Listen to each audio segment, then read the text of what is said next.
Hey guys, welcome to Tools and Two, where we create tool reviews in 2 minutes or less. Today we're looking at some of these adjustable welding magnets. Now these are just a no-name brand. Grabbed them on Amazon. Nice little 4-pack. Now I do like these in general for some light fixturing. When I'm doing heavy-duty stuff, though, they are falling a little bit short. They're not super strong magnets. The adjustability, yeah, it's fine. To me, this is really just a supplemental piece to help move things in place, help kind of be that third hand if I need something set up temporarily. Even if it's laying down on the table, it's not actually going to be supporting. This is kind of holding things a little firm in case I bump them.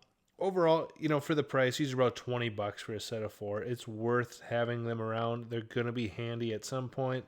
Um, I do like a traditional magnet for a lot of things. Granted, these are a lot bigger, a lot stronger. But for these, they can come in handy, and the adjustability is nice. Um, Again, they've got some strength. They're not crazy. They do, because they're not an on-off magnet, they pick up a lot of dust, but you can wipe them off pretty well because they're not super strong. So it's actually a benefit there. Overall, it's one of those things for $20 to throw in your welding bag, have ready or at your table. If you're doing a lot of random fixturing, these are a nice quick way to do it. Not as precise as some others, but again, a usable tool. Overall, I'll give them a 6 out of 10.